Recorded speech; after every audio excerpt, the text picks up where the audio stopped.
केंद्र सरकारच्या योजनेशी समांतर अशी राज्य पुरस्कृत सूक्ष्म सिंचन योजना राबवण्यास राज्याच्या मंत्रिमंडळाने मंजुरी दिली आहे।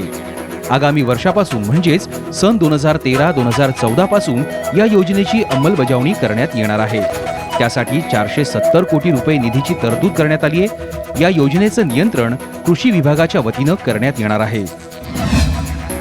राज्यातील अपुऱ्या सिंचन योजना पूर्ण करण्यासाठी जागतिक बँकेकडून 60,000 कोटींचे कर्ज घेणार असल्याची माहिती कृषी मंत्री शरद पवार यांनी दिली आहे। सांगलीतील वालचंद अभियांत्रिकी महाविद्यालयाच्या पदवीदान सोहळ्यात त्यांनी ही माहिती दिली।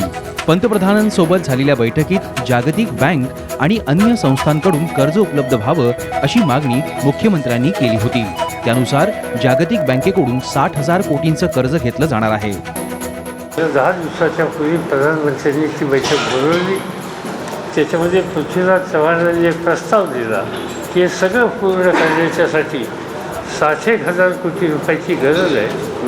त्यातले 30,000 कोटी राज्य सरकार 4 वर्षात 3 वर्षात उभे करेल आणि उर्वरित मदत केंद्राने स्वतः द्यावी, जागतिक बँकेतनं द्यावी, आणखी कुठल्या बँकेतनं द्यावी।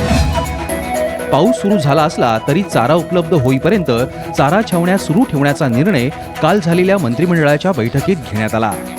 राज्यातील 11 जिल्ह्यांमध्ये जनावरांच्या 1,244 छावण्या सुरू आहेत। चारा वितरणावर आतापर्यंत एकूण 1,125 कोटी रुपये खर्च झाला आहे। अजून जिथं टँकर आणि चाऱ्याच्या संबंध एवढाच निर्णय घेतलेला आहे की जिथं जर छावण्यामध्ये जर 250पेक्षा कमी जनावरांची संख्या राहील तर त्या छावण्या बंद करण्यात येतील। तोपर्यंत चाऱ्याची उपलब्धता झाल्याशिवाय काही छावण्या बंद करण्यात येणार नाहीत किंवा टँकर बंद करण्यात येणार नाहीत। राज्यात सर्वदूर मान्सूनचे दमदार आगमन झालंय। जून महिन्याच्या सरासरी 222.1 मिलीमीटर पावसाच्या तुलनेत आजपर्यंत 81.2 मिलीमीटर म्हणजेच 36.6% पाऊस झाल्याची माहिती राज्याचे मुख्यमंत्री पृथ्वीराज चव्हाण यांनी दिली आहे।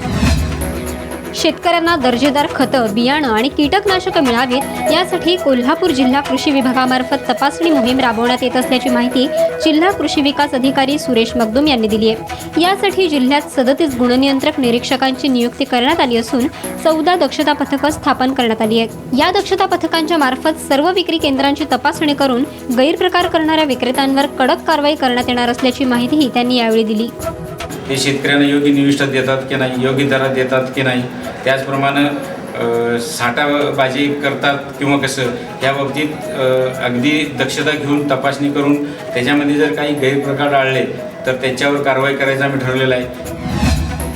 पंचगंगेचं प्रदूषण रोखण्यासाठी जिल्हा परिषदेच्या वतीनं नदीकाठच्या 174 गावांपैकी पहिल्या टप्प्यात 39 गावात सांडपाणी आणि घनकचरा प्रकल्प उभारण्यात येणार आहे। त्यासाठी 77 कोटींचा प्रस्ताव तयार करण्यात आला असून तो राज्य सरकारमार्फत केंद्रातील पर्यावरण विभागाकडे पाठवण्यात येणार असल्याची माहिती जिल्हा परिषदेच्या वतीनं देण्यात आली आहे।